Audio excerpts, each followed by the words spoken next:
Hello investors, welcome to another session of share academy members. एक बेहद मज़ेदार, important और सीरियस सेशन, स्पेशली उन लोगों के लिए जो मार्केट के अंदर मैक्रो इकोनॉमिक डेटा और बड़ी पिक्चर पढ़ने के में इंटरेस्ट रखते हैं। ठीक है। इस समय मार्केट कैसा चल रहा है ये आप सभी को पता है। और इस मार्केट में जो सबसे ज़्यादा ज़रूरी चीज़ है हमारे लिए वो है कि इन्फॉर्म्ड रहना, और ख़ास करके कुछ ऐसे लोगों को फॉलो करते रहना जो मैक्रो इकोनॉमिक डेटा और बड़ी पिक्चर, बड़ा डेटा डिस्कस करते हैं। ठीक है। छोटे स्टॉक्स या इंडिविजुअल स्टॉक्स या फिर सेक्टर्स स्टडी करने के साथ साथ ये चीज़ें पढ़नी बहुत ज़रूरी हैं। कई बार बहुत सारे ऐसे लेख, आर्टिकल्स हम लोग की नज़र में आते हैं। कई बार इससे रिलेटेड बहुत सारे इंटरव्यूज़ हमारी नज़र में आते हैं। तो इसी से रिलेटेड एक बहुत बढ़िया स्टडी हमारे हाथ लगी है जो हमको लगा कि आपके साथ में शेयर करनी चाहिए, स्पेशली उन लोगों के साथ में जो मार्केट के अंदर थोड़ा लर्निंग के ऊपर फोकस करते हैं। ओके, ध्यान से सुनिएगा जो ये स्टडी हम आपके साथ में शेयर करने जा रहे हैं, और लास्ट में हम क्या करेंगे कि इस स्टडी को समराइज करके आपके साथ में शेयर करेंगे। ओके, सो टॉपिक है कि बड़े निवेशकों का alert, no returns for the 5 years, और स्पेशली रिटेल निवेशकों के लिए है। अब ये है क्या? अ, जब आप लाइव मिंट को सर्च करेंगे या फिर मनी कंट्रोल को सर्च करें, वहाँ भी ये रिपोर्ट मिल रही है। शंकर शर्मा सर हैं और एक समीर अरोड़ा सर हैं। इन लोगों का एक इंटरव्यू हुआ है, एक global wealth conclave summit type का था, जिसके अंदर इन दोनों लोगों का डिस्कशन हुआ है। और इसी डिस्कशन का एक पार्ट आपको यहाँ भी मिल जाएगा। ठीक है। ये BTV जो एक यूट्यूब चैनल है, BTTV, इसमें एक इंटरव्यू किया था इन्होंने, और उसमें इन्होंने बुलाया है समीर अरोड़ा सर को, नीलेश शाह सर को और शंकर शर्मा सर को। ये इसके लिंक्स आपको नीचे कमेंट बॉक्स में मिल जाएंगे, या फिर आप स्क्रीन पे सामने देख रहे हैं, आप यहाँ से भी ये इंटरव्यू देख सकते हैं। तकरीबन 50 मिनट का ये इंटरव्यू है। और शंकर शर्मा सर का जो ये पर्टिकुलर इंटरव्यू है, इसका जो क्रक्स है वो सारा का सारा आपको जो लाइव मिंट की वेबसाइट है उसके एक पर्टिकुलर आर्टिकल के अंदर मिल जाएगा। ठीक है। तो हुआ क्या कि जो न्यूज़ एंकर थे उन्होंने इन तीनों लोगों को बुलाया और इनसे बात करी करंट जो इकोनॉमिक कंडीशन है देश के अंदर, स्पेशली स्टॉक मार्केट की, उसके बारे में। अब इसमें था क्या कि नीलेश शाह सर का जो व्यू था इस पूरे इंटरव्यू के दौरान वो पॉजिटिव तरफ था। शंकर शर्मा सर बहुत कायदे से खिंचाई कर रहे थे। अगर आप सब में से आप लोग अगर इनको फॉलो करते हैं तो आपको पता होगा कि बहुत हार्श बोलते हैं, ट्रुथ बोलते हैं इकॉनमी के बारे में। ठीक है। और समीर अरोड़ा सर हेलियास ग्रुप जो है म्यूचुअल फंड, उसके जो हैं मैनेजर हैं ये, तो इनके बारे में आप जानते होंगे। इनका जो व्यू था वो मोटा मोटी दोनों तरफ था कि प्रॉब्लम कहाँ पर है और उसका सोल्यूशन क्या है। अब जो ये पर्टिकुलर इंटरव्यू है और जो ये लेख है, इसमें कुछ पॉइंट्स हैं जिस पे हम लोगों को फोकस करना चाहिए, बहुत ज़रूरी है। अगर आप इन्वेस्टर हैं तो आपको इस तरीके की जो स्टडीज़ हैं उनको देखना चाहिए। इसमें सबसे पहली चीज़ थी कि भाई 3 लोग स्पीकर थे इसमें, शंकर शर्मा सर थे, समीर अरोड़ा सर और नीलेश शाह सर।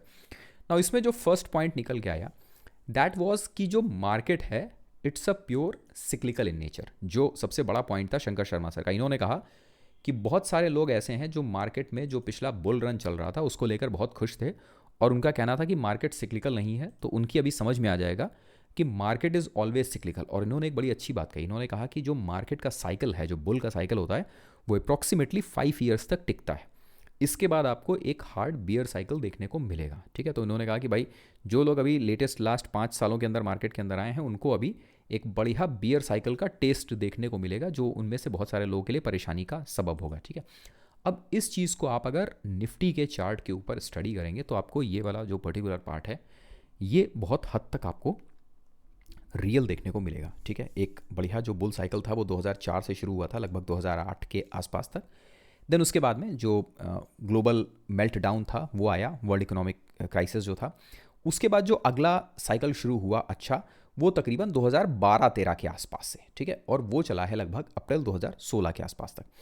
देन जो नेक्स्ट रन आपको मिल रहा है वो अप्रैल 2016 से शुरू हुआ, मई 2020 तक, कोविड के शुरुआत तक। देन कोविड का एक तगड़ा फॉल आया। कोविड के उस फॉल के बाद से जो कि 2020 के आसपास था, वहाँ से शुरू हुआ और 2024 तक एक कॉन्टीन्यूसली बुल साइकिल हम लोग को मिला, जिसमें बीच में तकरीबन 6 से 7 महीने का ये जो टाइम था पर्टिकुलर, ये टाइम थोड़ा सा बियर साइकिल था, वरना 4 साल का ये फेस बहुत अच्छा रन देखने को मिला। अब इसमें लर्निंग क्या है हमारे लिए? इसमें लर्निंग है कि जब भी कभी भी इस तरीके के बड़े साइकिल देखने को मिले तो हम लोग को बहुत ज़्यादा खुश नहीं होना चाहिए। हमको ये समझना चाहिए कि इस बुल साइकिल के बाद में हमारे पास एक बियर साइकिल आएगा, और समीर अरोड़ा सर ने जब इस चीज़ को डिस्कस किया तो उन्होंने कहा कि एक चीज़ का ध्यान रखिएगा कि ऐसे साइकिल्स में सेक्टर रोटेशन होता है। अभी ये वाले 5th पॉइंट पे जब आएंगे तो आपको और मज़ा आएगा, ठीक है। तो उन्होंने कहा कि ऐसे टाइम में सेक्टर रोटेशन होता है, इसको बहुत ध्यान से समझना चाहिए। जैसे हम लोग एज ए रिटेल इन्वेस्टर हैं तो हमारे लिए जो ये अलर्ट है उसमें क्या है, रिटेल इन्वेस्टर्स के लिए क्या है? रिटेल इन्वेस्टर्स के लिए है कि जब साइकिल्स चेंज होते हैं, बुल से बियर आता है, बियर से वापस जब बुल साइकिल आएगा तो आपको सेक्टर्स नए देखने को मिलेंगे। जैसे 2008 के बाद से फार्मा बहुत बढ़िया चल रहा था, 2020 के बाद से फार्मा बहुत अच्छा चल रहा था, फिर फार्मा रोटेट हो गए, वो चेंज हो गए डिफेंस के अंदर और क्लीन एनर्जी की तरफ, ग्रीन एनर्जी की तरफ, उसमें से रेलवेज भी निकल के आए, पर फार्मा छूट गया पीछे। तो सेक्टर रोटेशन पर एज ए रिटेल इन्वेस्टर हम लोग को ध्यान देना चाहिए।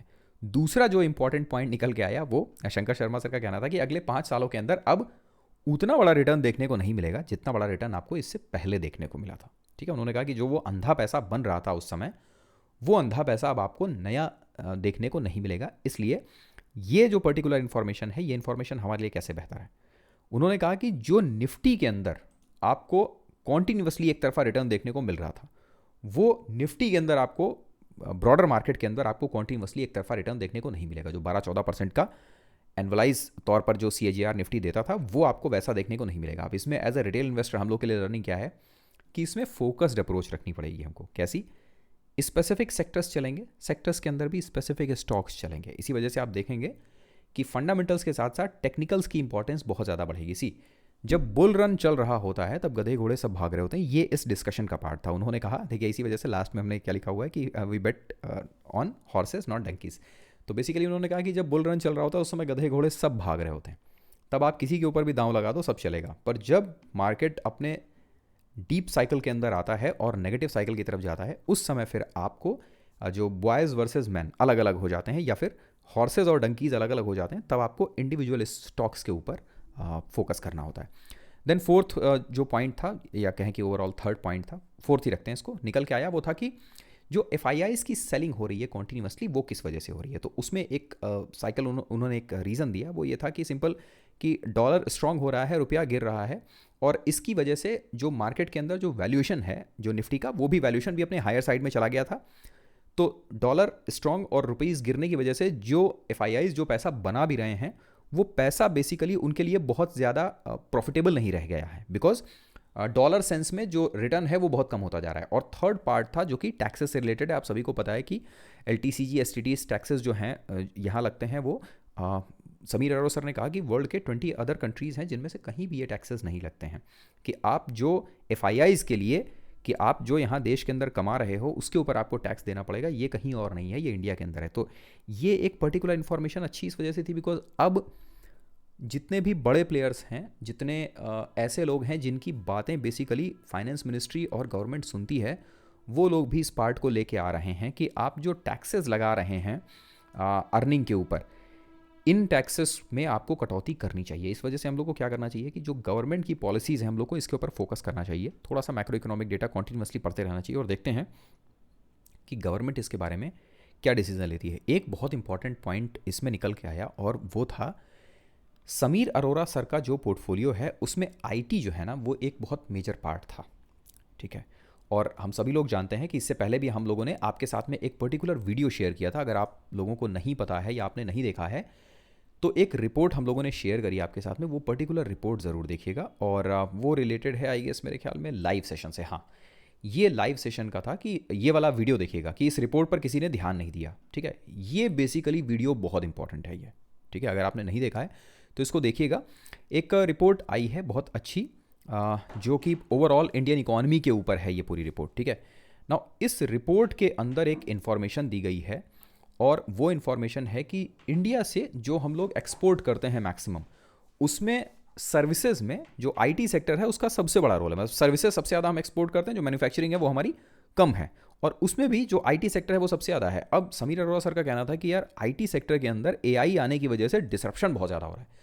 तो वो कह रहे थे कि आगे आने वाले करीब 3 से 6 महीने के बाद ये क्लियर हो पाएगा कि AI की वजह से IT सेक्टर के अंदर डिसरप्शन कितना होगा, और उसके बाद ही हम ये तय करेंगे कि हमको IT के अंदर अपना एक्सपोजर कितना ज़्यादा रखना है, ठीक है।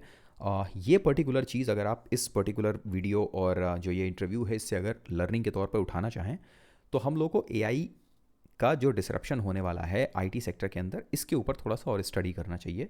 थोड़ा और क्लैरिटी होने के बाद ही अगर आप आईटी सेक्टर के अंदर जाना चाहते हैं, उसमें निवेश के लिए उस पर्टिकुलर सेक्टर को आइडेंटिफाई करना चाहते हैं, तो ये उसके बाद करना चाहिए। 6 बहुत इंपॉर्टेंट पॉइंट था ये कि हम सभी लोगों को पता है कि पिछले कुछ टाइम से जब आईपीओ की बाढ़ आ रही थी मार्केट में, तो उस आईपीओ की बाढ़ में एसएमईज़ के आईपीओज खूब सारे आए थे। ठीक है, उसमें बहुत सारे एसएमईज़ के आईपीओज ऐसे हैं कि जो 15-20 गुने तक बढ़े हैं। बॉन्डाना उन्हीं में से एक कंपनी थी।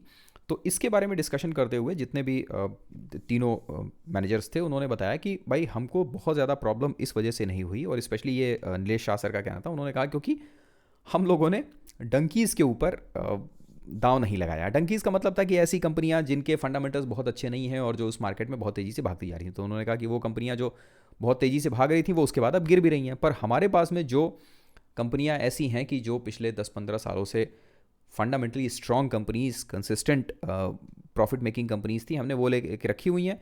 तो जाहिर है कि उन्होंने बहुत पैसा नहीं बनाया पर बहुत ज़्यादा नुकसान भी नहीं किया। तो उन्होंने कहा कि कायदे से जो इन्वेस्टर है उसको ये चीज़ समझनी चाहिए कि अब आने वाले समय में मार्केट में ईजी मनी नहीं बनने वाली है। ठीक है, ये चीज़ नीलेश शाह सर ने भी कही और समीर अरोड़ा सर ने भी।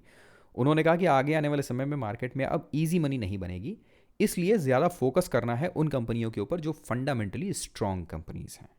ठीक है, ये था टेक ओवर जो हमने इसमें से निकाला, इस पर्टिकुलर जो इंटरव्यू था इसके अंदर से, और प्लस जो ये पर्टिकुलर एक रिपोर्ट है, इसको आपको पढ़ना चाहिए एक बार। मज़ेदार रिपोर्ट है। और इस तरीके का डिस्कशन आपको जहाँ कहीं भी मिले, जहाँ पर मार्केट के दिग्गज आपस में बैठकर कॉन्ट्रा व्यू ले रहे हों। ठीक है, ऐसा ज़रूरी नहीं है कि सारे के सारे लोग एक ही तरह की बातें कर रहे हों।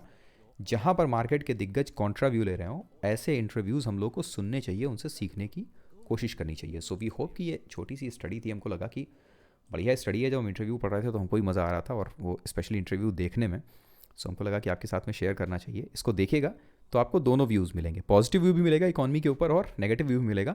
और इससे थोड़ा सा ये समझने में हमको मदद मिलेगी कि आगे आने वाले टाइम में वो कौन से सिग्नल्स होंगे जो हमारी मदद करेंगे मार्केट में बेहतर डिसीजन लेने में। ओके, बाकी टेक्निकल एनालिसिस और फंडामेंटल एनालिसिस अगर आप सीखना चाहते हैं तो ज्वाइन बटन पर क्लिक कर कोर्स वाला पार्ट ज्वाइन कर लीजिएगा। और अगर किसी एक चार्ट के बारे में या किसी एक स्टॉक के बारे में आप और जानकारी चाहते हो तो कमेंट बॉक्स में डाल दीजिएगा। मिलते हैं आपसे अगले सेशन में।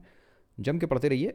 आगे आने वाला समय बहुत अच्छा तो नहीं होने वाला है, पर अगर आप थोड़ा सा फंडामेंटल्स और टेक्निकल्स पढ़ते हैं तो इतनी कठिन भी नहीं होगा। ठीक है, एक बार जब मार्केट स्टेबल हो जाएगा तब वहाँ से अच्छे मौके मिलने शुरू होंगे। तब तक के लिए जो निफ्टी है वो कॉन्टीन्यूसली डाउन ट्रेंड के अंदर है। 200 और 50 दोनों ही मूविंग एवरेजेस के नीचे है, वीक है लगातार। अगला जो सपोर्ट निफ्टी के अंदर है, स्ट्रॉन्ग सपोर्ट, वो है 21,800 का। एक बार जब ये टूटेगा तो फिर जो मोटा मोटी बड़ा सपोर्ट निफ्टी को मिलेगा वो होगा सीधा सीधा 20,200 पर। ओके, मिलते हैं आपसे अगले सेशन में। लाइक शेयर सब्सक्राइब करना बिल्कुल मत भूलिएगा। Thank you very much, have a nice day, good night, bye bye.